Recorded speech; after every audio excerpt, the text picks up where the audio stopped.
So I want to welcome everyone to our B'nai Torah movie club. And tonight we are going to be talking about a very powerful film, Just Mercy. I'm Rabbi Joshua Heller. I'm the senior rabbi here at Congregation B'nai Torah in Sandy Springs. But before we get started, I just want to tell you about some upcoming events that we have going on. Wednesday night, July 8th, is a couples game night for our 20s and 30s cohort beginning at 7:30. And then Saturday morning, July 11th, we are partnering with PJ Library for a family service, families with children 5 and under. That's at 10 o'clock. Sunday, July 12th, we have chocolate making with the owner of Luca Chocolaterie, Alini Katz, and that's at 4 o'clock to get your blood sugar up virtually. At B'nai Torah, we are definitely concerned about issues, conversations around racism and social justice. This is just one of those conversations. On July 16th, we're co-sponsoring a conversation called Let's Rise Up Together from the USA to Israel. And it's a virtual solidarity conversation on racism, anti-Semitism, and hate with members of the Jewish community and the African-American community. Unfortunately, we have had to postpone our socially distanced civil rights tour of Birmingham, but we are working with Edgar to come up with some new dates that may work better. A lot else going on at our congregation, services every day, every weekend, learning going on all the time, and we're glad to have so many of our regulars and so many guests. And information about everything we do is on our website, bnaitorah.org, or on our Facebook page, B'nai Torah Atlanta. So want to thank Golda Steinberg and Ashley Cohen, who worked behind the scenes to make this event possible. I do want to thank all of our speakers, but I know someone else has the job of doing that, but I'm grateful to each of you for being with us tonight. And just a housekeeping note, this movie club event is in a webinar style. We have over 80 screens out there watching. And so cameras and microphones are disabled so that the panel can lead us in discussion without too much distraction. But we do want this to be engaging. So you'll see at the bottom of your screen, you've got a Q&A button. When we, as we go along, there'll be some times when we'll open it up to Q&A if you have questions, and we will do our best to answer them and to get to as many questions as possible throughout the evening. And finally, I'm almost done.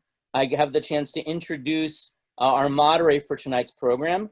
Esther Panitch is a criminal and civil trial attorney with over 25 years of experience. She specializes in defending first-time criminal offenders. She served as a public defender for 5 years in Miami and then also in Atlanta as well. In 2007, she started the law office of Esther Panitch and is now the head of the Panitch Law Group in Dunwoody. She's a member of the Federal Defender Program Incorporated in Atlanta, which is a private not-for-profit community defender organization. And you can catch her on TV as a legal analyst for WSB TV, the AJC, and WSB Radio. And also she has lent us her husband, Roger, for 2 years to serve as our president. So Esther, thank you for all that you do, and thank you for guiding us through this evening's very important conversation. Thank you, Rabbi. And thank you, everybody, for joining us.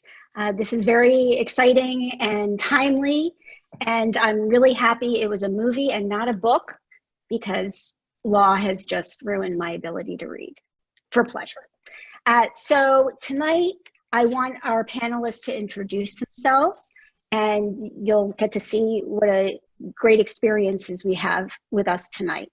So I'm going to start with Reverend Vaughn. If you could introduce yourself, sir. Good evening. My name is Reverend John Vaughn. I am the executive pastor of the Ebenezer Baptist Church here in Atlanta. Started on February 1st as executive pastor here. So as the chair of board and deacons teases to me, he says, in your first month, your pastor declared running for the U.S. Senate. And in my second month, I got to deal with COVID-19. And so, but grateful to be here, feel like the right person in the right place at the right time. And thank you for this invitation. Thank you. Marshall, would you introduce yourself, please? Good evening. I'm Marshal Dayan. I'm an assistant federal public defender in Pittsburgh, Pennsylvania, and I have spent 34 years representing people who are charged with or convicted of capital crimes. I hope to share some of my experiences in representing people who have been sentenced to death or facing a death sentence with you over the next hour or so. Thank you. Andre, would you introduce yourself, please? Yes, my name is Andre Parker. I am a local business owner. I manage a few of the synagogues in the area. I'm a graduate of the College of Worcester, originally from Youngstown, Ohio, and I'm also an activist for equality and justice. Thank you. Kate, would you introduce yourself, please? Hi, I'm Kate Basha. I'm the founder of the National Incarceration Association, but more importantly, I'm a mom who had a kid in prison, and so my work is all about what I learned on my traumatic journey. Thank you. And last but not least, a fellow B'nai Torah congregant, Isaac, would you introduce yourself? Hi, everyone. I'm Isaac. I am an undergraduate student currently attending Warren Wilson College in Asheville, North Carolina. A fair bit of you should probably know me from like working at B'nai Torah and then a bunch of other Jewish places around Metro Atlanta. And outside of that, I spend my time volunteering and studying. Thank you very much. And so now we're going to begin. Essentially, I'm going to ask the panelists some questions. We might have some follow-up. If I ask a panelist a question and another panelist wants to join in after, just kind of raise your hand or just speak up. So we want to keep this an organic, flowing conversation. And for those of you at home, feel free if you need. This is a casual environment, and here's a glass of wine. I don't know that I'm going to be drinking it because I don't know how casual I want to make the conversation. But no judgment, there is ice in there. Okay, so what we're talking about tonight is the movie Just Mercy. And in Judaism, there's a phrase from Parshat Shoftim, Tzedek, Tzedek Tirdof, justice, justice, justice shall you pursue. It's something I know as a child I was taught, and of course when I graduated law school, there was a framed poster of that phrase that hangs in my office today. And you can hear the Parsha because it's coming up on August 22nd, if anybody would like to join services for that day. It's fascinating. It's about judges and obviously justice. So why we're here tonight is that Brian Stevenson's Just Mercy, which is based on the book, has been described, the movie has been described by the New York Times as a painful, beautiful, and revelatory movie, the kind of experience that can permanently alter your understanding of the world. Partly a memoir of his career as an activist and a lawyer who also worked with Marshall. He specialized in death penalty appeals.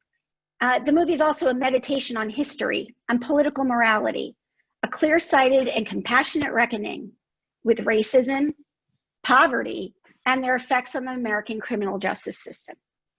It focuses on an early pivotal episode in Stevenson's career when he represented Walter McMillian, an Alabama innocent man who had been sentenced to death for murder. Marshall, I'd like to start with you. Can you explore the themes in Judaism related to the view of capital punishment? Sure. Dennis Prager has written that each of the 5 books of Moses calls for the death penalty. And he says it's the only thing that he can find that's in each of the 5 books of Moses. And so that might lead you to think that maybe Judaism sanctions capital punishment. But interestingly, in Numbers 35, it says that you need witnesses in order to convict someone of a capital offense. And so that means that there has to be more than one witness. And, you know, our Bible, the Hebrew Bible, doesn't end at the Torah. Ezekiel the prophet, says multiple places, it's not the death of the sinner that God desires, but that the sinner will turn from his evil ways. And so our tradition looks to both the Mosaic law that calls for capital punishment, but also looks to the procedural safeguards that are listed, and the rabbis of the Mishnah and the Gemara created numerous safeguards to make sure that we don't execute someone who's innocent. And of course, that problem is a problem. It was a problem that our rabbis saw, and it's a problem for us in the United States. We just had the 170th exoneree, 170th person who was exonerated from death row just this past week since 1974. There have been roughly 1,500 executions in the United States since 1974, and 170 exonerations in that time. So we're failing at slightly better than 10%. And if you were told that 1 out of every 10 airplanes that you got on might go down in flames, you might not be so quick to get on an airplane. But anyway, getting back to Jewish law, so the rabbis said, well, we have to have 2 eyewitnesses, and also we have to make sure that the offender, the assailant, understands that he is eligible for the death penalty before the fatal assault. So the rabbis said there have to be at least 2 witnesses who can come into court and say, I warned the assailant before the fatal assault that if he went forward with the fatal assault, he would be eligible for the death penalty. And I heard him say, I understand. Why is it important that the witnesses heard the assailant say, yeah, I understand? Well, the rabbi said, what if the assailant is deaf and didn't hear the warnings? So there are literally 24 or so procedural safeguards in Jewish law that make it virtually impossible to carry out the death penalty under Jewish law. One of the most famous, and I promise I'll wrap this up, Esther. One of the most famous quotes from Mishnah Makot is where a rabbi says, you know, any Sanhedrin, any court that would sentence someone to death once in 7 years, I would call that a bloody court. A rabbi responded, or even once in 70 years. And then Rabbis Akiba and Tarfon say, if they had been in the Sanhedrin, no person would ever have been sentenced to death. So Jewish law says, well, we're going to have the death penalty on the books, but we're going to make it incredibly difficult ever to carry out. And scholars believe that it probably was never carried out under Jewish law. Thank you. Reverend Vaughn, does the New Testament take any different track than the Old Testament when it comes to capital punishment? Well, I mean, you know, one always thinks about in Christian traditions, in Jesus, the story of Jesus and the woman who was about to get stoned, and he famously says, you know, he or she without sin, you know, should cast the first stone. And so I think there really is a sense that in Christian traditions, for all have sinned and fall short of the glory of God, that there always are opportunities for redemption. There are always second chances. You know, everyone has the possibility for redemption, and that's certainly a core, you know, in Christian theology. The other thing I will just say, and I want to build a little on Marshall's point. So one of the things that also brings me into this conversation is we have at Ebenezer, with the Temple and Odyssey Impact Networks, have helped start a national effort called the Multi-Faith Initiative to End Mass Incarceration. And we had a conference at Ebenezer last June. And we wanted to also center the voices of those that have been directly impacted by mass incarceration. But the thing that was stunning to me were the number of people who got up and testified and said, you know, I was in prison for 25 years and I didn't do it. And so the number of people who got up and told those stories was, I mean, I had known it, and I've been in this work for long periods of time, but to hear people kind of say that over and over again, it shakes you, and kind of seeing that again in this movie. Once again, it just shakes you. You want to trust the systems, you want to trust that justice will be done, and you want to trust that, that people are trying to do the right thing. And, but yet there is a pattern of people being charged over and over again for things they did not commit and find themselves incarcerated as a result of it. And so I just, it's one of the images that from the movie that will continue to really stay with me. For the audience, we have some numbers from the Equal Justice Initiative. From the 1970s to 2014, the U.S. prison population has increased from 300,000 to 2.3 million, which is the highest incarceration rate in the world. One of every 15 babies born in 2001 is predicted to spend time in jail. 1 in 3 Black males born in this century is predicted to be incarcerated. In the movie, we saw Alabama death row.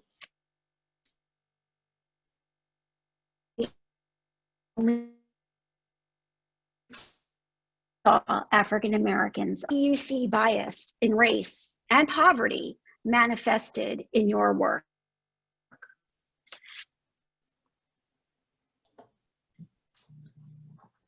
You froze a little, Esther. Who was that directed to?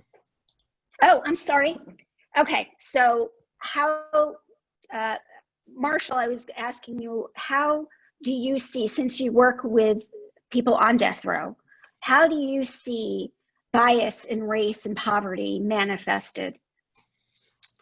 We as a society like to think that we reserve the death penalty for the worst of the worst. What we do is we reserve the death penalty for the people who had the worst lawyers. In case after case after case after case, I read trial transcripts where trial lawyers did no investigation, really did not present much of a defense, failed to discover exculpatory evidence. Oftentimes, prosecutors who have an obligation to disclose exculpatory evidence that's in their possession or in the possession of the police failed to do so.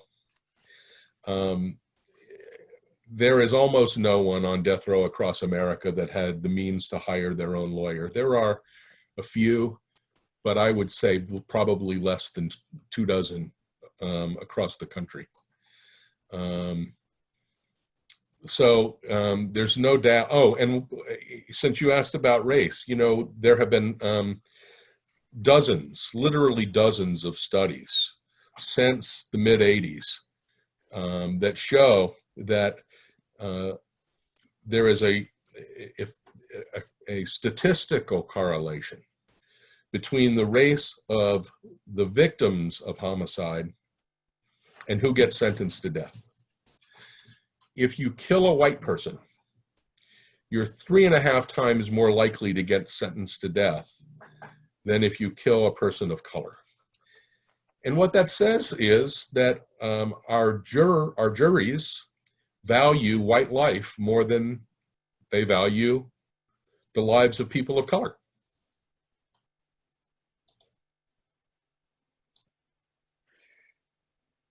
I think what we saw in the movie, thank you, Marshall, was that Bryan Stevenson wasn't just challenging Mr. McMillian's single conviction, but the legacies of slavery and Jim Crow in the South. And like many of the lynching victims of the past, Johnny D. threatened racial hierarchies. I'm getting some of this from the New York Times Review.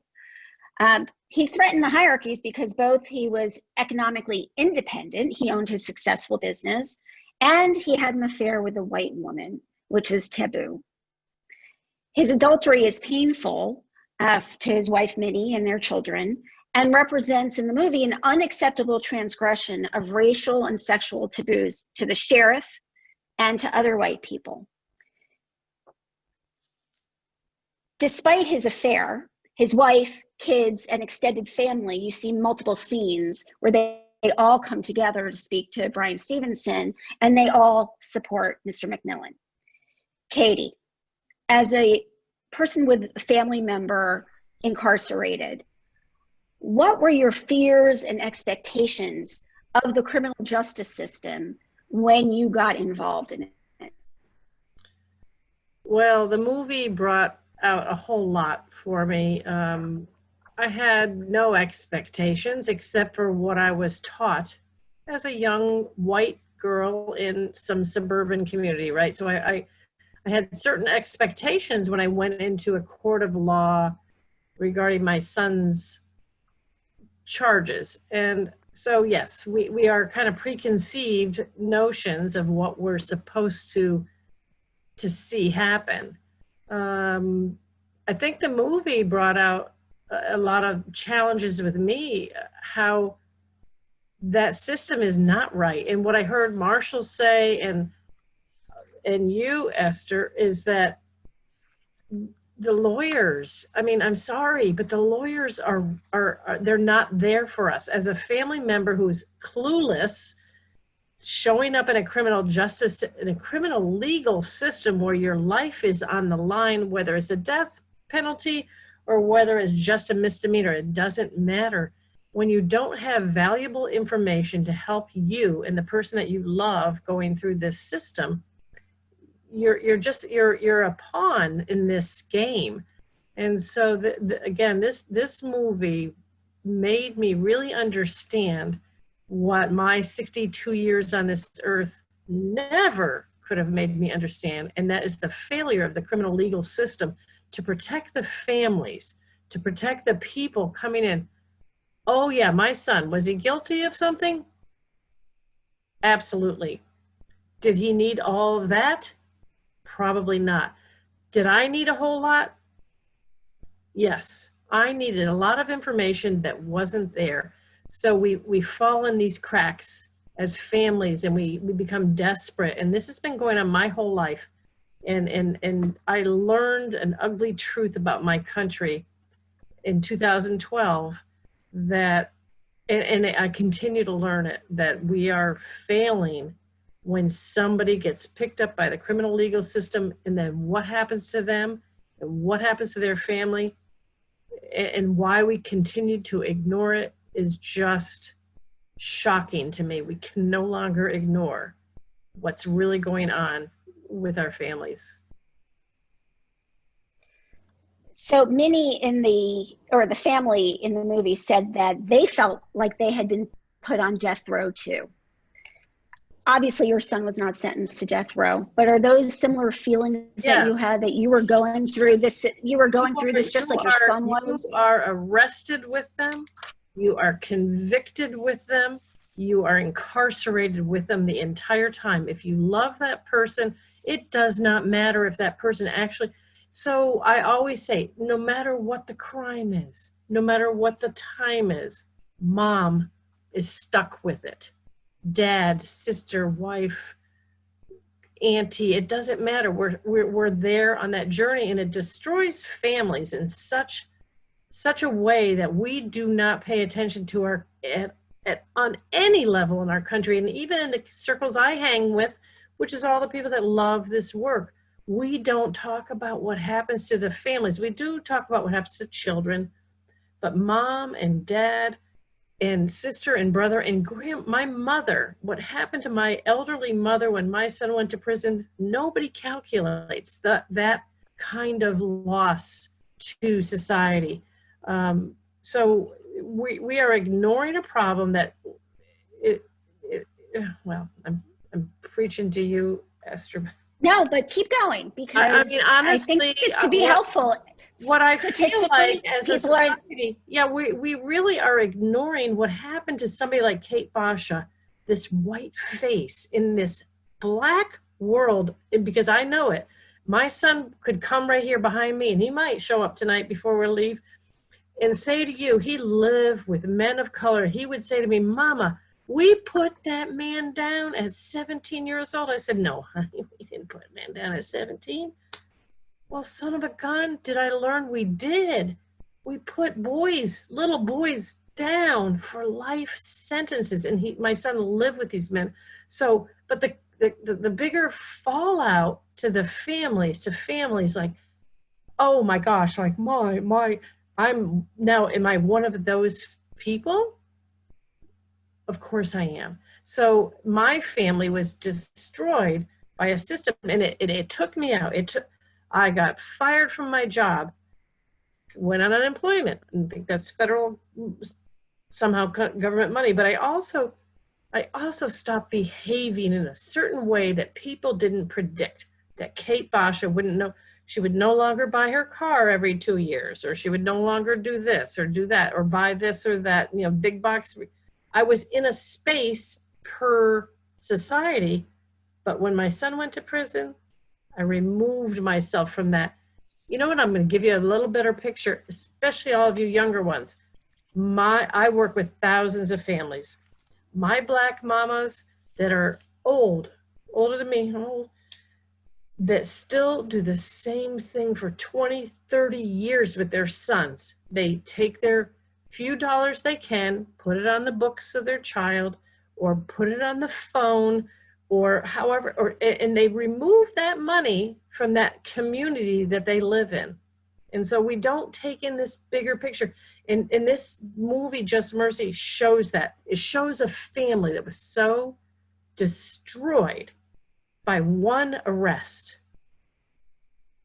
an entire family. And I think that's where the NIA was born, and that's where I need all of you to understand that we families, we need help.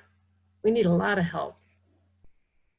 Kate, what would you tell a family who's about to embark on this, who has somebody who's just been sentenced or arrested and I would detained? say do not hire an attorney immediately, period. That's always my first thing. Stop. They'll be fine in jail for a minute, right, Isaac? Right? I mean, right? They'll be fine. Keep them there. Don't just go hire the jailhouse attorney. Stop and think about really what you're facing, because you're facing something monumental, life-changing, and possibly life-destroying. Don't just hire some attorney. Think about it. Your person might have to sit in jail for a little bit, whatever. Until you really know what you're doing, don't play the game. That's what I would tell them. And I tell them every single day. Thank you. Thank you. So back to the movie. Brian Stevenson, when he goes to Alabama, is a recent Harvard Law graduate and is quite idealistic. And then he runs into these people in Alabama who are not idealistic and who are quite hostile to him, actually. They like to flaunt that they're the home of the To Kill a Mockingbird Museum, but they're also clearly not afraid to lock up innocent people at the same time, which is the antithesis of To Kill a Mockingbird. So he's learning, and he's essentially told that he doesn't quite understand. He couldn't understand, because he's from the North, what Southern habits are with racial domination, especially with white people who say they're not racist, but they're living amongst this culture that is racist. McMillan himself, who's known as Johnny D, at first, in fact, refuses Brian Stevenson's assistance. His injustice was so blatant that opposing it almost seems like a waste of time to him. Additionally, we hear again that lawyers had come and gone and taken the family's money with them, leaving him essentially to languish on death row, no better off than when he was convicted. Andre, I'd like to go to you.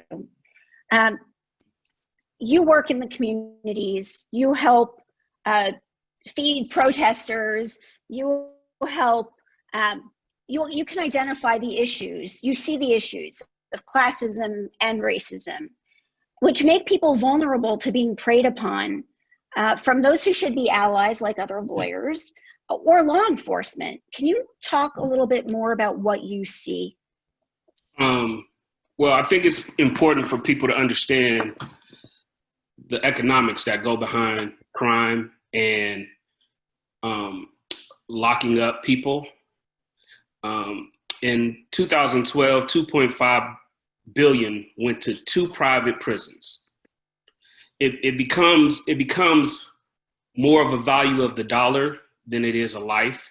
And when you add the element of racism on top of that, that's why we have such a disparity in the numbers of people of color in jail as opposed to other people in jail.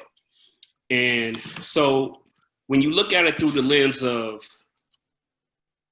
racism coupled with making money, that's why mass incarceration was so important to this country. It was, it's funding a lot of these businesses, a lot of these people. And so it's in their best interest to keep that funding going.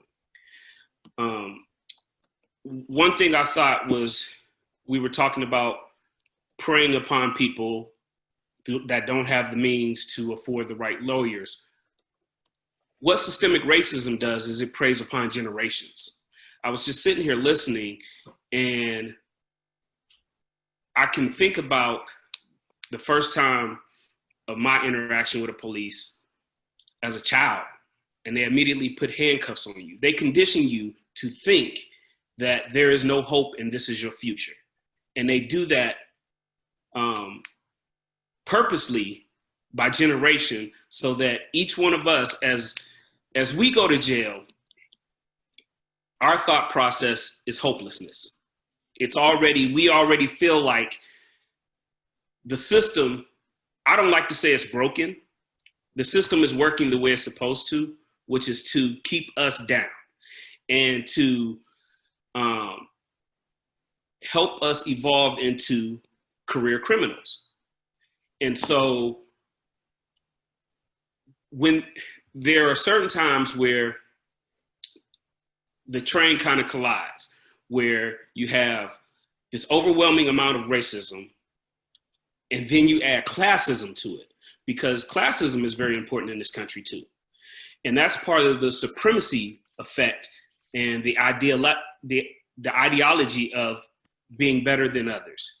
And so they created it such a way that it's from classroom to prison pipeline, to keep this system in place for economic reasons and also for white supremacy reasons, to help us understand, or to think that we understand what our place is as people of color.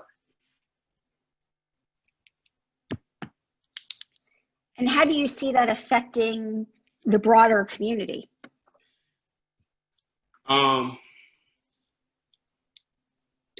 It's so many layers to it.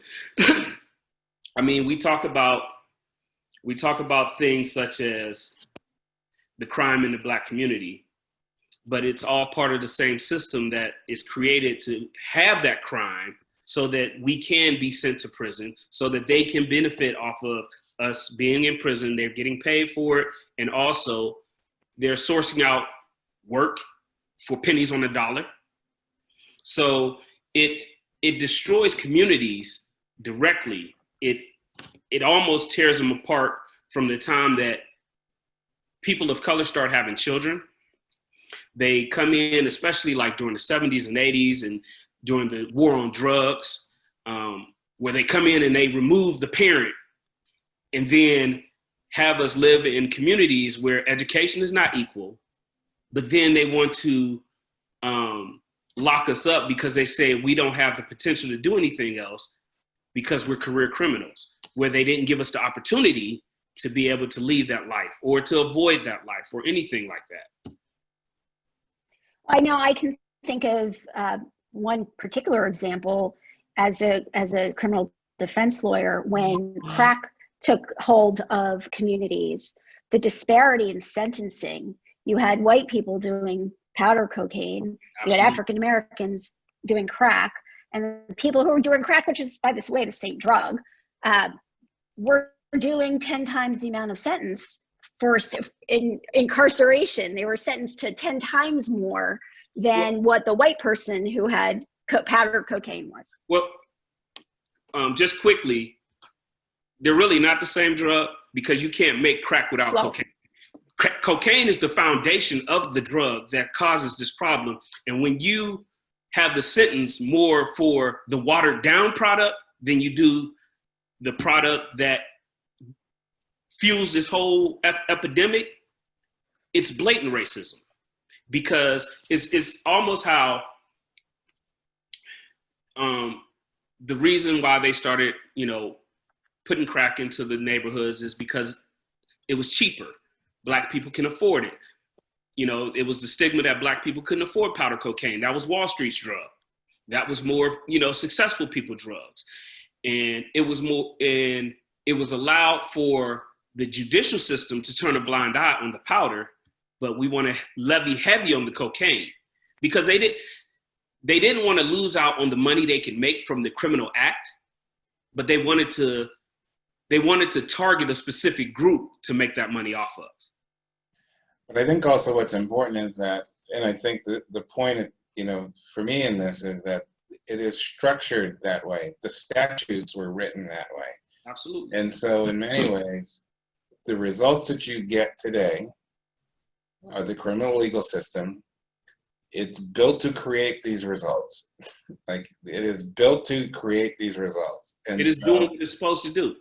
And so I think that's what's interesting now about, the movement around whether it's defund the police, disinvest in the police, reallocate resources, however that you want to look at it. I think it begins to gain some momentum because there's been a real investment emotionally, financially in the system that's been created, but it keeps creating it keeps creating this situation. And so I think this actually is a moment to ask some really fundamental questions, some very fundamental questions in terms of, so what are the expectations of policing? What are the expectations around mass incarceration? What are the expectations around rehabilitation? What are the expectations around prevention?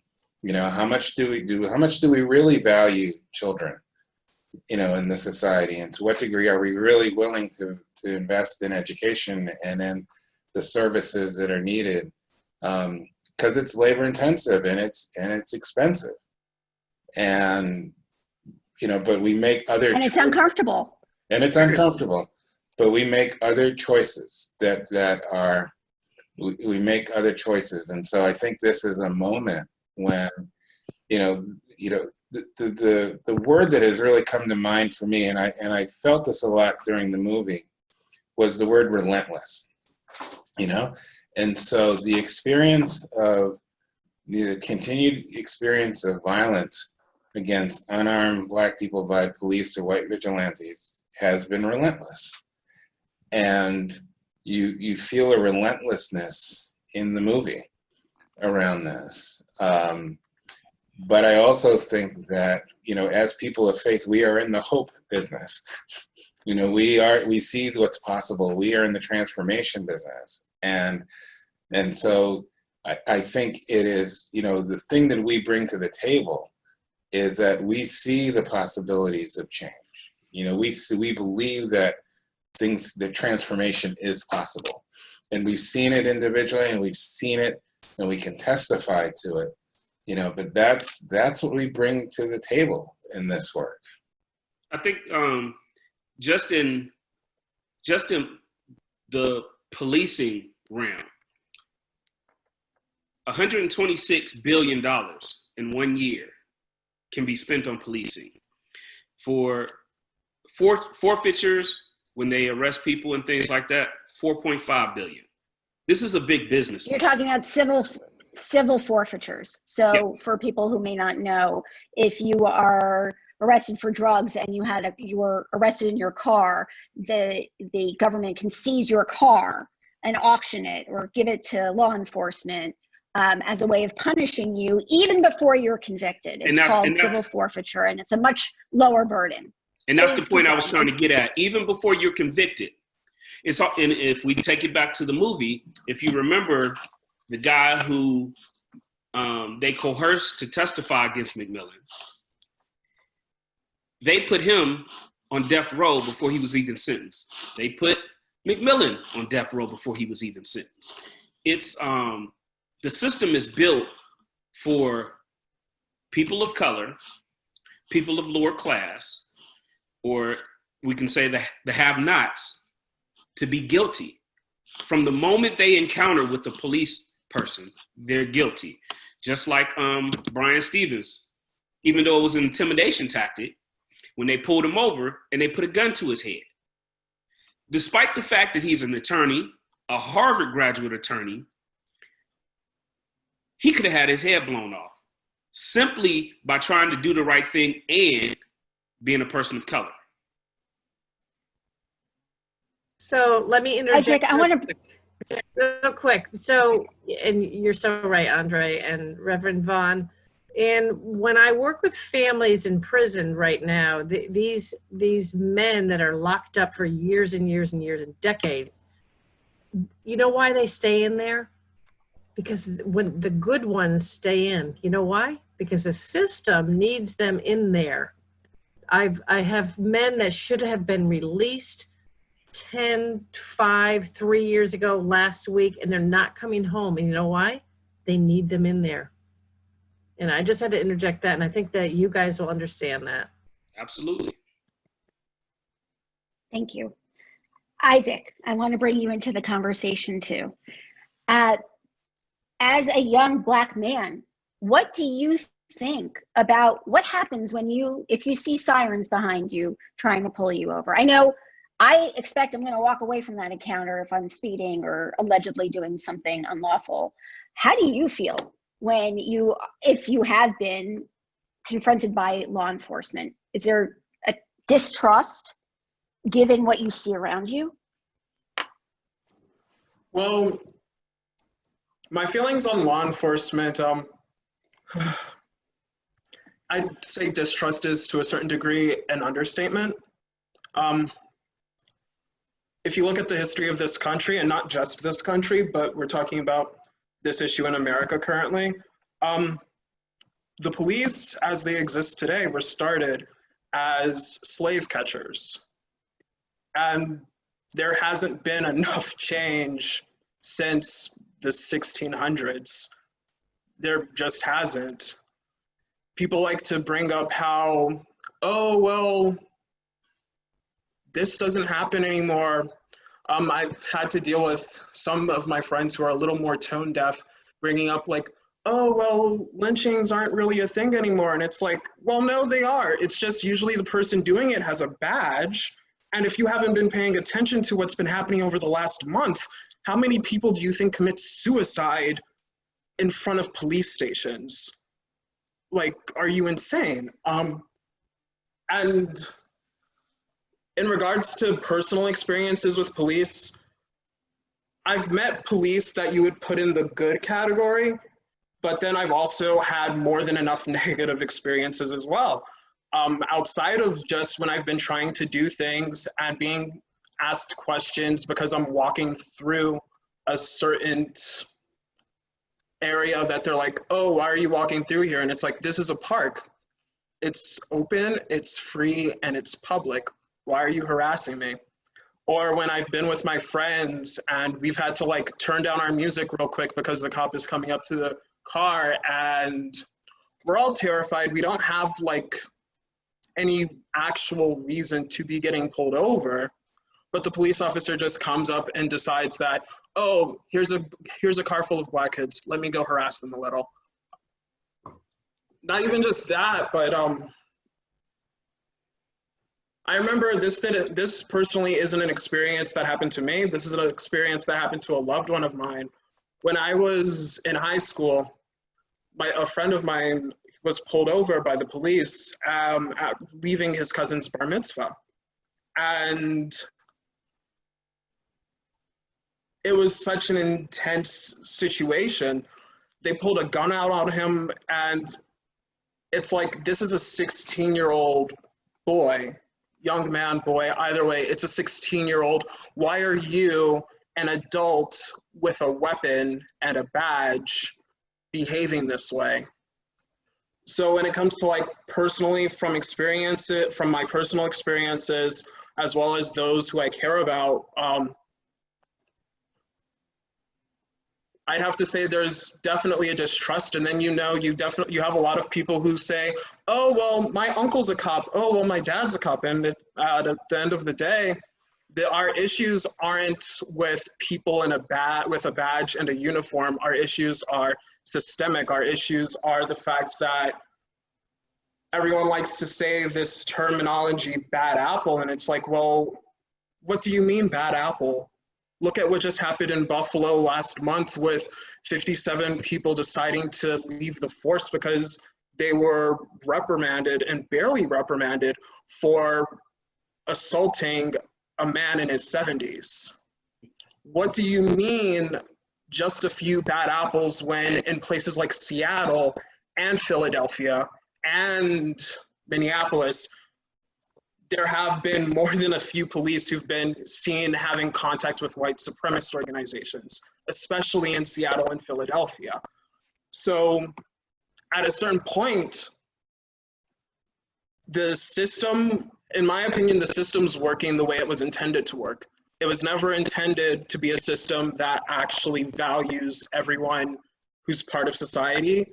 And I can't tell you what to do, but I can definitely say that when it comes to police, I don't see a cop and I'm like, oh, that's a horrible person. But I definitely start paying more attention to my surroundings because, God forbid, what if something happens? And it isn't that unlikely. One thing I would also jump in to say is that, I think, and I really appreciated what you said, Isaac, in terms of, I'm really tired of like these series of isolated incidences. It's like, after a while, it's like, they're, like 50 isolated incidences are not an isolated incidents. Like, you have a pattern. There is a set of behaviors.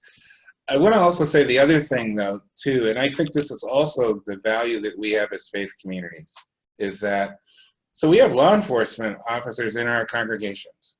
They are members of our congregations. Their families are in our congregations. There's that sense of active engagement. And I think one of the things that we have an opportunity to do is also potentially to create some conversations that don't happen otherwise. In a society that's highly polarized right now, it's either this or that. Like, can we begin to, are there places to, in a very quiet, not high profile way, to provide some different kinds of conversations that are happening between law enforcement and those of us that are activists and protesters, or folks, or the legal community, or, so it's also interesting to, because I also, I wonder to what degree, are there ways to chip away at the blue wall, if you will, that's within police forces. So I think it's an opportunity. So I think there may be some out of the box opportunities for us as faith communities in this work. But those are not easy. And I also think they're not, and they're not ones I would lead with publicly. But they're also, it's an acknowledgement of the humanity in all people, if indeed that we believe that as people of faith. I think it's important because you brought up the isolated incidences and 50 here and 50 there. I think it's important that people keep in mind, those are just the ones that was recorded. Those are the incidences that somebody was lucky enough to pull out their cell phone camera and to record. Please understand, the ones that's not being recorded are immensely worse. Can we talk about the ones that aren't recorded in prison, by the way? Go ahead. No, I agree with you on that. Mm-hmm. I think, Can I add one thing real quick? Sure. I'm sorry, there's been 159 people killed by police since the month of June. So this is an extremely, all the things.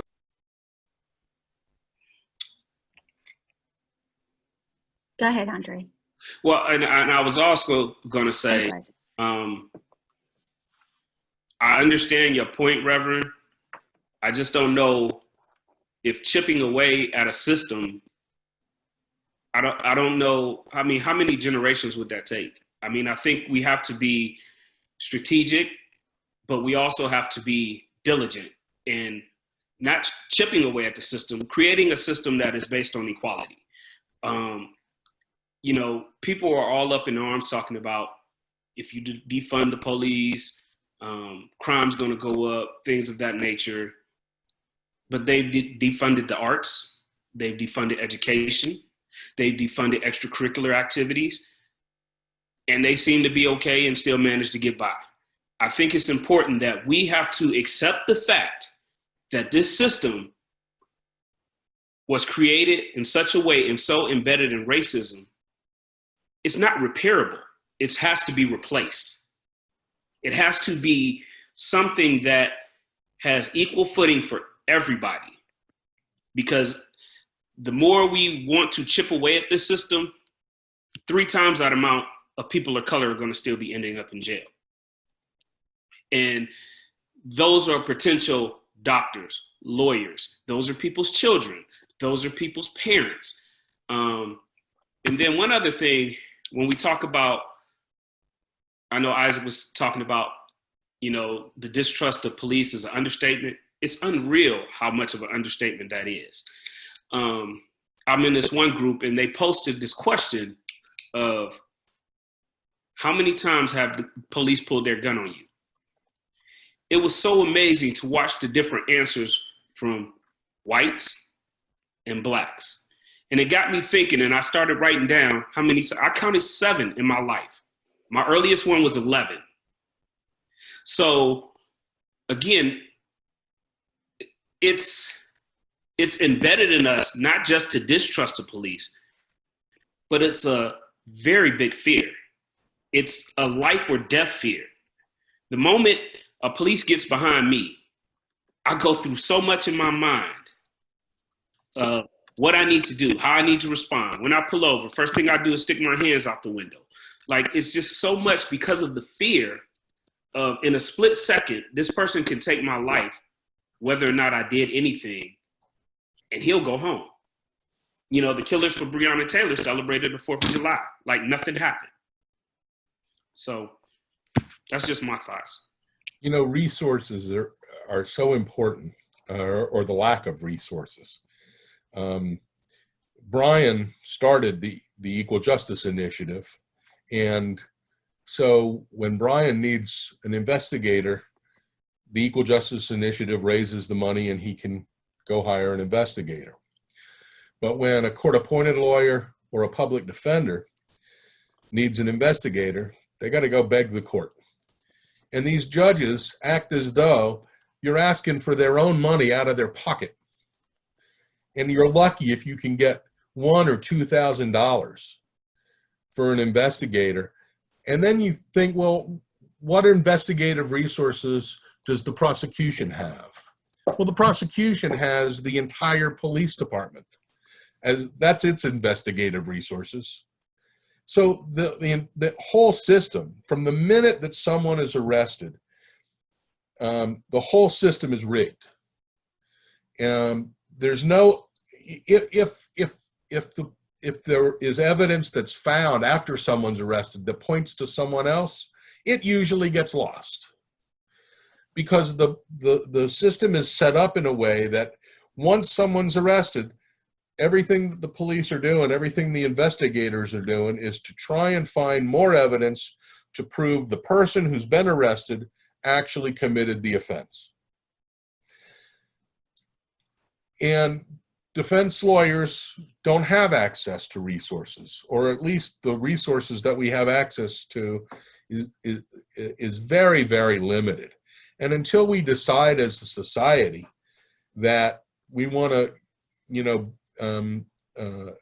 balance out the resources that are provided, the system is just designed to fail. Marshall, how would you, Andre has said essentially we need to replace the system. Given that you work in the system, how do you see a first step? Is there something on a constitutional level? Is there something in state statutes that can be changed? How would you suggest, if I had a magic wand and can give you whatever statutes you needed in order to make this a fair, equitable system, equal system, what would you first do?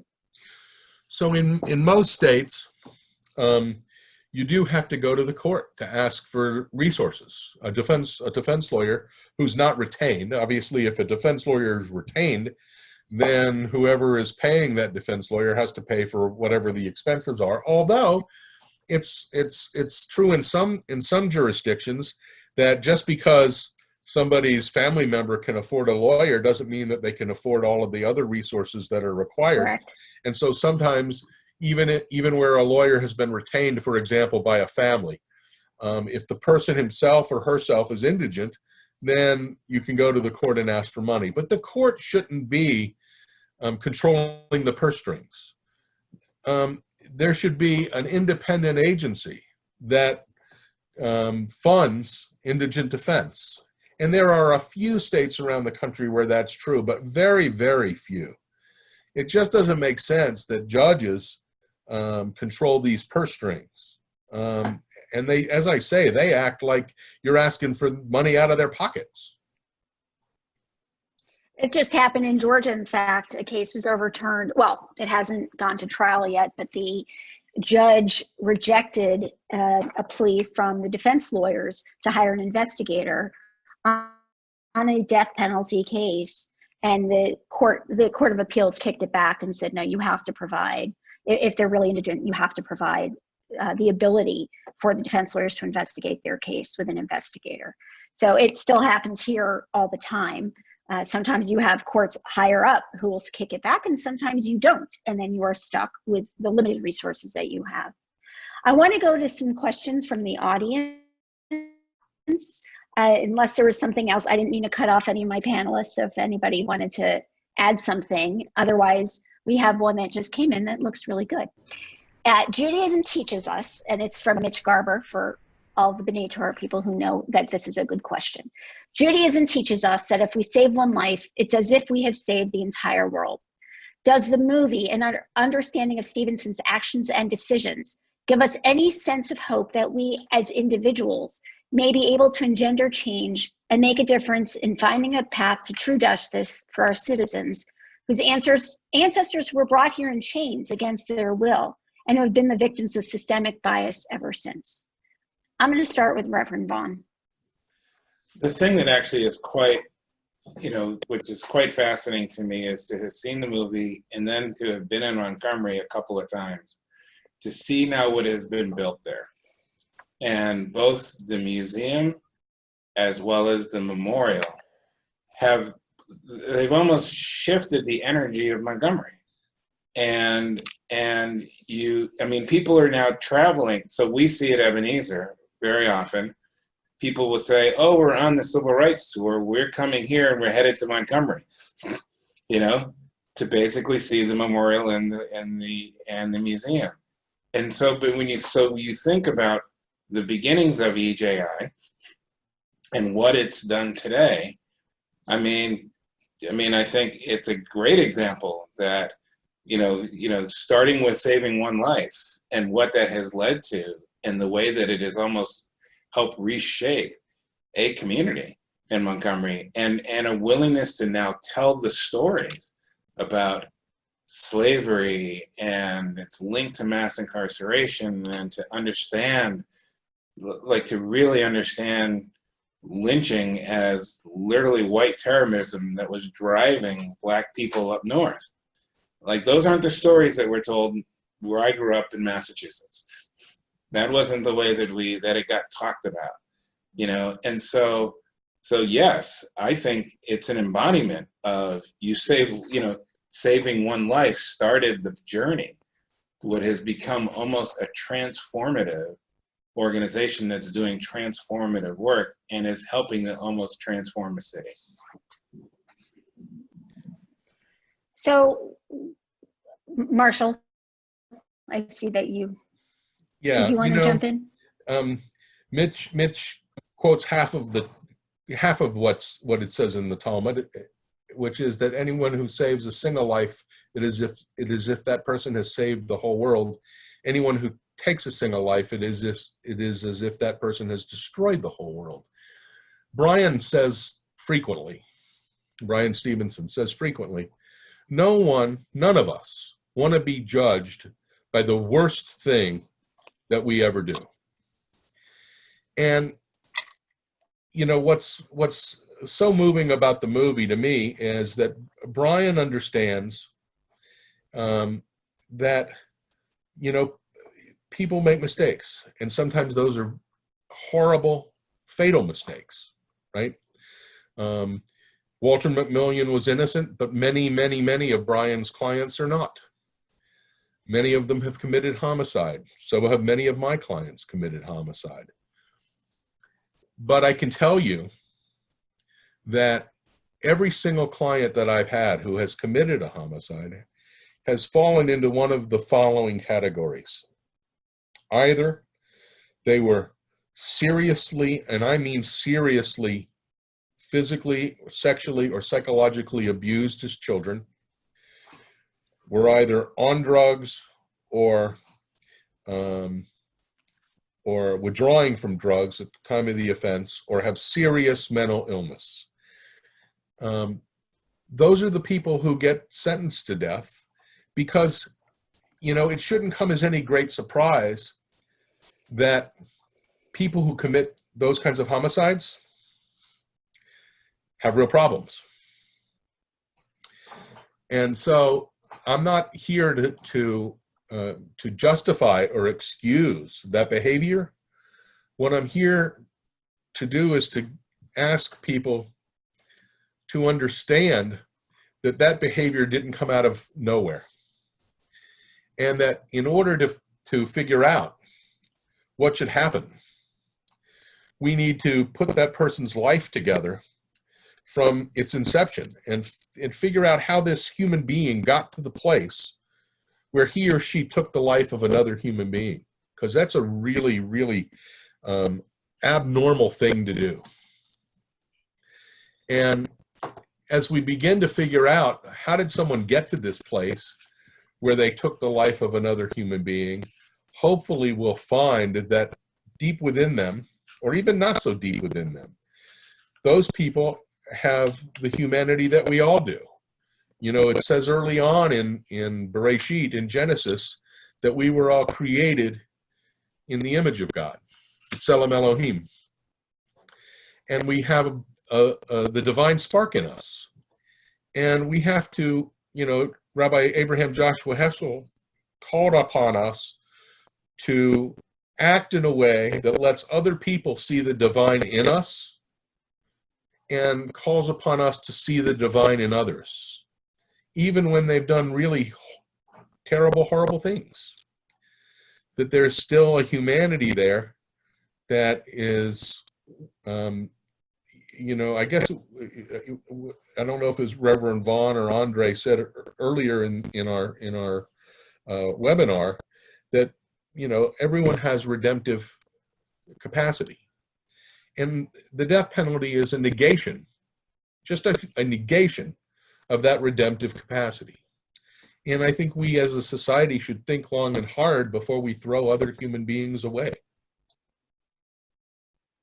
Especially when 10% of them are innocent, factually innocent.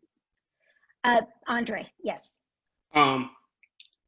Just to kind of piggyback off what Marshall said, if you go back to the movie, if you remember on the cell block next to McMillan, there was a guy, I can't think of his name right now, but he was suffering from PTSD.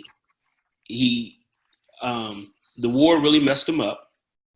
And instead of getting him help, he was sentenced to death row. And instead of fully evaluating him, taking the time, evaluating him and getting him the help he needs, the justice system said, well, let's just kill him. He's not worth anything. That resonates within our community. And, you know, when I said from the beginning, there's so many layers to this. We're taught in our community at such a young age that it's frowned upon to seek help for mental health, that it's a negative connotation that goes along with us if we go see a therapist, if we try to work through things, because I'm a strong believer in everybody has something that happens in their life that they need to resolve, that they need to work through. And the system is set up in such a way that regardless of what underlying factors you have, you're a throwaway, especially if you're a person of color or you're a person that doesn't have means. They're not even worth getting them the treatment so that they could be successful in society. And that's a tragedy. And most people don't, you know, when we talk about people of color, or even if you look at the families that was in this movie, they're victims of trauma, even though it wasn't inflicted necessarily directed on them. I liken it to, you know, I was raised by my great-grandparents, and I used to hear the stories of them growing up in Alabama in the early 1900s. My grandmother was born in 1908, my grandfather in 1914. And listening to the stories of their family members being lynched, their houses being burned, crosses being burned in their yard. I didn't understand until well into my adulthood that their trauma was passed on to me. A lot of the anger and resentment I had was based out of what was done to my grandparents, what was done to their parents. Like, you know, because I had to hear the stories of their parents who grew up on plantations. So I think, you know, and I go back to the whole defund thing, shifting dollars to where it would do most good is something like in the mental health department, drug treatment centers. You know, me being downtown this last month, I've been down there since the whole George Floyd thing happened, trying to help with the protests. I've encountered a lot of homeless people. And that's been weighing so heavy on my heart because I don't understand how we have funds for so much other things, but we throw all these people away. We don't, you know, I was so amazed that all of these facilities shut down due to COVID. So it's so many homeless people or people that's addicted to drugs that's out on the street with no help and nowhere to go. And then they wonder why they turn to crime, why the statistics go up in crime. It's not just because there are bad people. There are so many circumstances that push them in that direction and they don't have an outlet. Thank you. I think his name was Mr. Richardson, the one who was put to death in the movie. And it struck me because I see lots of clients with mental health issues, unresolved mental health issues, and it only gets worse. And prison is not the place for mental health issues, but they're now becoming our mental hospitals because there's no other place. We don't have the resources, or the government won't give the resources in order to care for people with mental health issues, which many are resolvable with. And drug treatment, absolutely. I have seen a trend more towards drug courts. There are mental health courts in Fulton County, but the resources are, you know, the budget was just slashed. So resources are cut, social resources are cut. Not to gaslight, but if you look at the course of the drug courts and things like that, it wasn't until meth became the drug of choice and it became more in the white community that we're going to pour money into treatment centers and getting these people help. When it was an epidemic for just us, the jails was our treatment. Well, can I interject? Because right now our prisons are the de facto, and Commissioner Ward, Timothy Ward from the Department of Corrections said they are the de facto mental health and substance abuse treatment center. But guess what? Do they have any resources? No, as a society, we all still point fingers at them too. Oh, they're not doing their job. How on earth is the Department of Correction going to do their job with no money and no resources and a bunch of people that are mentally ill, mental illness, substance abuse? It's disgusting and ridiculous. And I'm going to go right back to society as a whole. You know, we can look back generations, but we got to look now. Right now, what we have a problem is our prisons are loaded with mentally ill and substance abuse people, and the Department of Corrections can't handle it. Well, they're not built to handle it, and it's also it's really a microcosm of the police system when it comes to our communities, because what they're having in prisons is corrections officers trying to deal with mental health and drug problems. Right, they're an officer. They're not trained for that. So professional. right, so their first response to a mental outburst or a drug relapse or withdrawal is beat them over the head, throw them in a cell, put them in isolation, add more charges. It's violence. That's Absolutely. All it is. It's continued violence within our prison system. And if we don't really acknowledge what's going on behind the razor wire in our country, and I know I'm this crazy white woman that doesn't even look like I belong there, but guess what? I know the truth. My son lived there.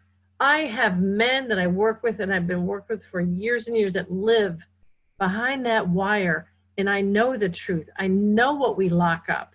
And I also know, I'm going to put this out there, and I'm going to put this out there to the Just Mercy. We do not acknowledge our correctional officers. We call them guards. Guess what? They're not guards. Guards guard a bank. They're police officers. And guess what? There's police brutality in our prisons, and there has been for decades and decades, and I see it every day. We just had a young man murdered on March 20th this year, 23 years old. His name was Sip. Carrington Fry. You're all going to see his story pretty soon. He was behind the wire. He was a black kid murdered by who knows who behind the wire. We're not talking about this stuff enough. We're not. And I think, Isaac, I'm excited to meet you, and I want to talk more to you and Marshall and all of you, because these are real stories. March 20th, that kid was killed just a few weeks ago behind the wire. And nobody's talking about him. Nobody knows his name. I do. His name is Carrington Fry, and we call him Sip. If it wasn't for Jay-Z, nobody would know about Khalif Browder. That's right. And his story. But again, these are very small examples of what goes on a daily basis within our prison. It's not prison reform. It's prison repeat. What they do is they set you up to be part of that system for the rest of your life. And so that's why I say we can't fix this. We have to create a whole new structure, because there's no reform going on at all. It's the pipeline. Once you're in, and I'm sure Marshall and Esther, you guys can speak more to this. I'm just speaking from what I grew up in. Once they're in, then you become on probation. The criteria on probation is so broad that where they can violate you, that you become a repeat offender. After you become a repeat offender so many times, they call you a habitual. Do you understand what I'm saying? So they keep you in this system. And what that does is perpetuates a sense of hopelessness, not only for the person in that system, but it disseminates to their family. It's a trickle effect. Not to mention these probation departments or these probation offices are private in many cases. The counties contract with private for-profit companies to monitor their probationers. So there's a profit motive to keep people on probation or to violate them and get them off their rolls if they're too difficult to manage. But there's a constant profit motive that hasn't gotten enough attention. It's been going on for years. It gets attention once in a while, but not consistent. So another question that we've gotten is, what can someone like me, not an attorney, an average citizen, do to help change the criminal justice system aside from voting? Are there volunteer opportunities available for someone like me to volunteer and make a difference? Andre, I'm going to start with you because you're boots on the ground. There are many opportunities. My suggestion, and it's just my opinion, is start early. Volunteer at these elementary schools. Immerse yourself into these inner city communities so that you can, one, do what you can and try to help, but also understand what's lacking so much in our communities. I mean, because again, the judicial system is not the only part of this systemic racism system. I mean, the education flows into the prison pipeline. So if you have the opportunity to once a month go into one of these elementary schools and be a reader, be a volunteer, a lot of these kids can't even afford lunch. You know, we have an education system where you have to pay to learn. Meaning, if you can't afford lunch or you can't afford breakfast, you can't mentally be prepared to learn throughout that day. Do you understand what I'm saying? So there's the Big Brother, Big Sister program. One thing I tell people is, I don't like people to just throw money at things. Your presence is more important than your money. Your voice is more important than your money. You know, voting is very important. I don't want anybody to discredit that, but you have to you have to be big enough not to just vote for your self-interest. You have to look at the broader picture, because when you vote for a certain tax in a certain neighborhood to increase those schools, you got these other schools that don't have funding to even get books. Do you understand what I'm saying? So to answer the question, yes, there are a lot of opportunities. I would encourage people to start earlier than to start when they're in the prison, but that's also important because people in prison need a support system to have a little bit of hope to get out and think that they can be successful. You know, a lot of times there are so many people that come out of prison that want to do well, but can't even find a job because a lot of these employers don't want to take the chance to give these people a second chance. And as Reverend said, I think everybody has a redemption quality. You know, I've made mistakes. You learn from them, you grow from them, and you become a better person. But when there's no hope and there's no opportunity to become a better person, then hell, what's the motive? You understand what I'm saying? I'm going to continue to do what I know to do and hope for the best.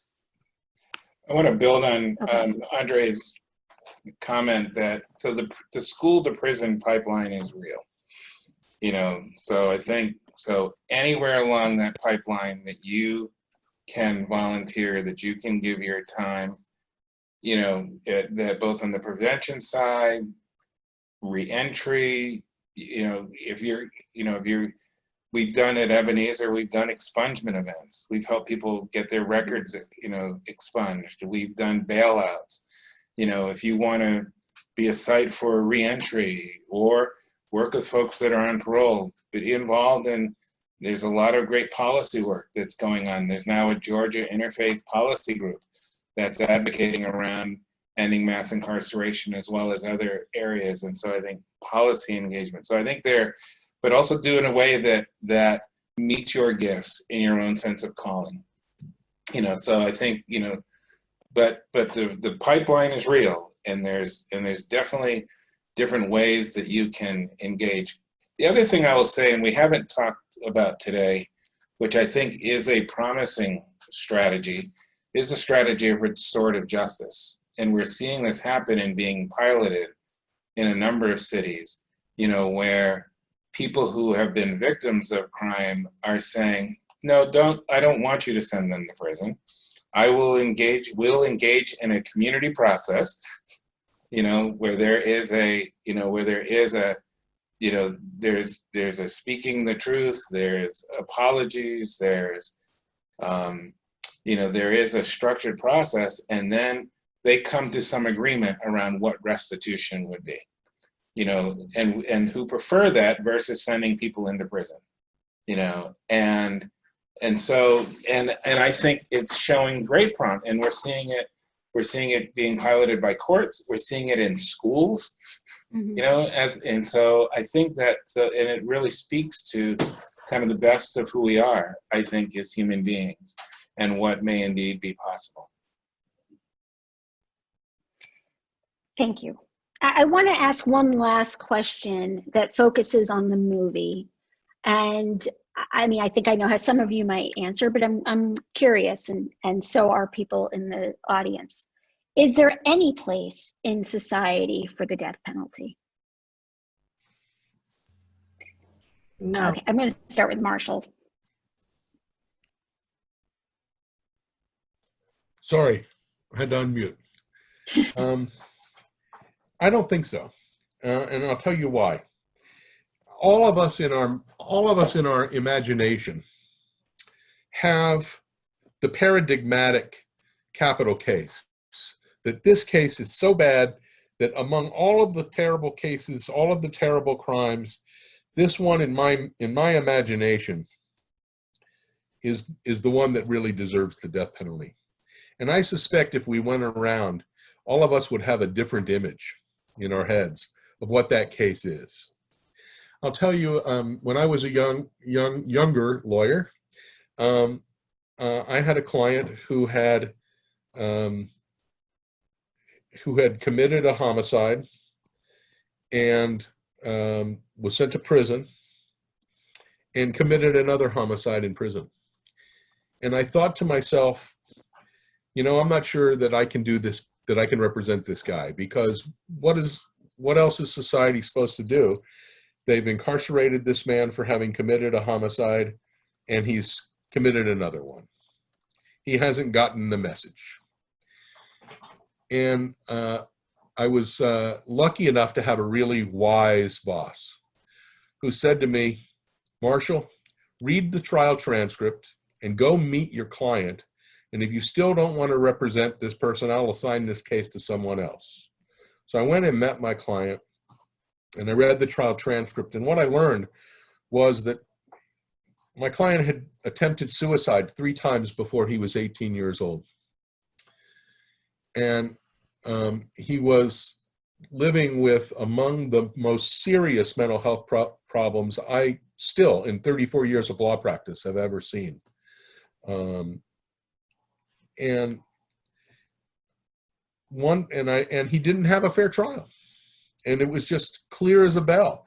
He was allowed to plead guilty, fire his lawyers and plead guilty, and represent himself at a capital sentencing proceeding where he asked the jury to kill him, and the jury did, because it was his 4th attempt at suicide.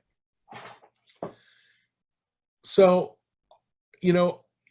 what I was trying to say by that story is that in my head, it's not the Timothy McVeigh or the Dzhokhar Tsarnaev cases that are my paradigms for what are the worst of the worst. For me, it's someone who has been incarcerated for having committed a homicide and then commits another homicide.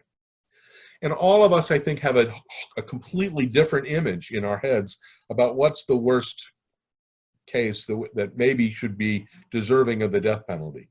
And the truth of the matter is, you can't really figure out whether the death penalty is appropriate just on the basis of what the crime is. you've got to know about the life of the person. And if you don't know about the life of the person, you don't know whether there's any mitigating facts which call for something less than a sentence of death.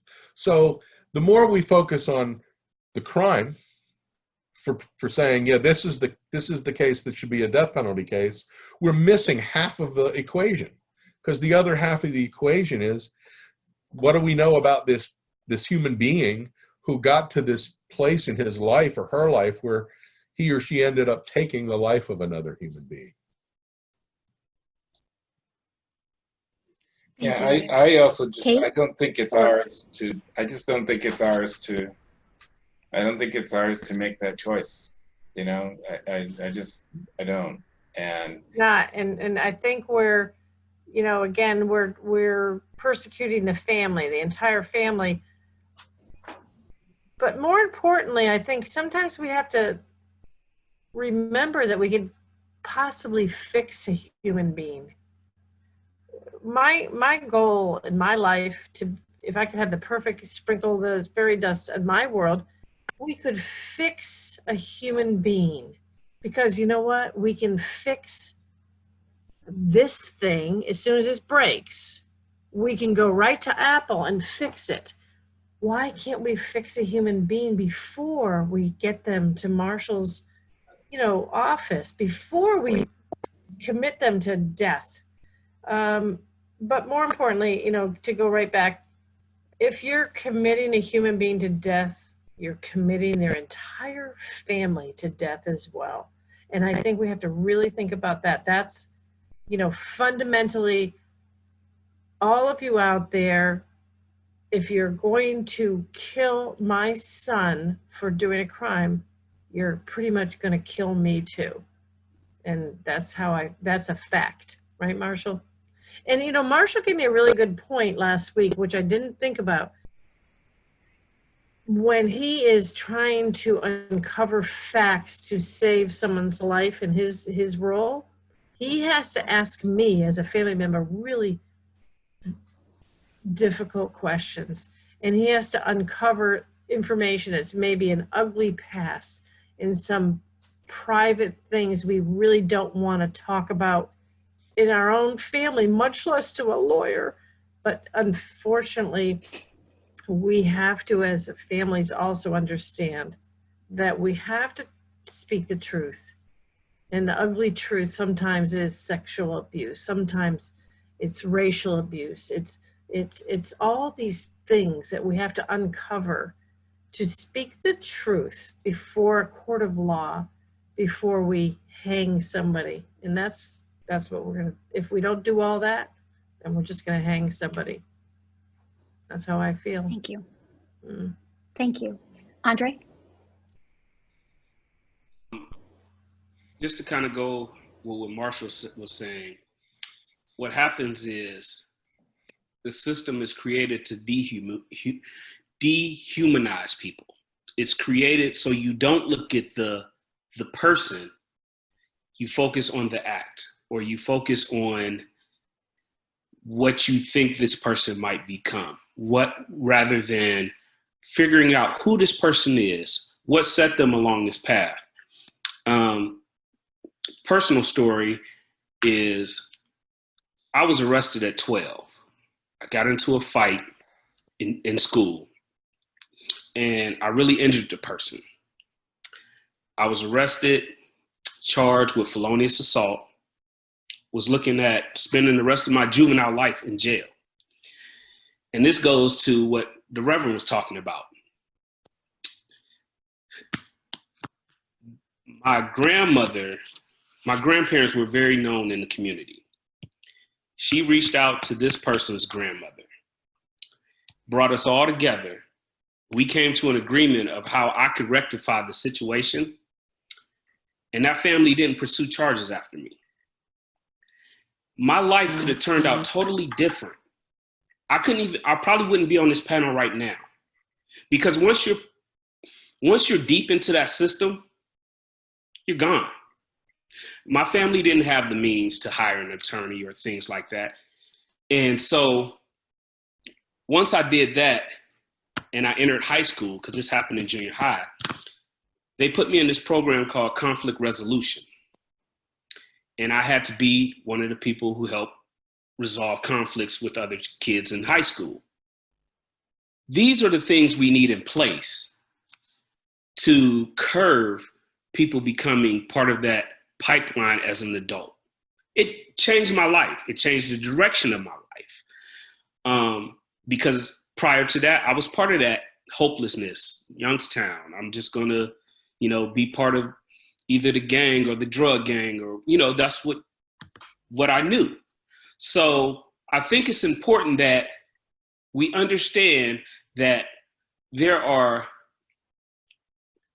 mitigating circumstances to each person, that you have to understand that person and not just a crime that's written in a book.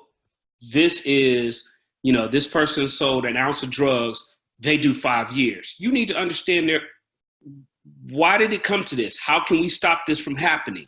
How can we give them hope that they make X amount of dollars selling drugs, but if they got this job, the longevity of it is so much more beneficial than this quick money. So I don't think, for me personally, there's no circumstance that I feel like I can contribute to taking another person's life. Whether it's me sitting on a jury saying death row, and I've lost some really close people to crime. But it's not my call, and it amazes me, people who are religious people, whether it be Christianity, Judaism, Buddhism, who are pro death row or death sentences. Like, that's not what religion is. Religion is redemption. Jesus was executed falsely. Do you understand what I'm saying? Like, this is not who we're supposed to be as humans. Whether or not somebody makes a mistake, it's not our call to take their life because we didn't give it to them. So that's just my opinion. Thank you. Thank you. And Isaac, you've been so patient. I'm going to let you have the last word to this question. I feel like a lot of times, even outside of the fact that the system is, well, it's behaving the way it was supposed to, it was never meant to be just, and it behaves in an unjust fashion. But a lot of people are desensitized to the idea of the state having the ability to take human life. And for me, that's a really huge thing. I feel like the death penalty, it might be a few jumps, but I feel like the death penalty, the idea of a few people who barely know anything about another person being able to sit there and help decide whether that person gets to still breathe, isn't that far off from a police officer deciding that they're going to take your life in the middle of the street. We like to think of it as far off, but I don't know. That's personally the way I see it. I feel like when it comes to human life, you can never just sit there and simply decide, oh, today we're going to take that away from you. Thank you. And I want to thank all the panelists, Marshall, Kate, Reverend, Andre, and Isaac. Thank you all so much for making this so productive and informative. I really appreciate you on behalf of B'nai Torah. I appreciate you for being here and sharing with us tonight.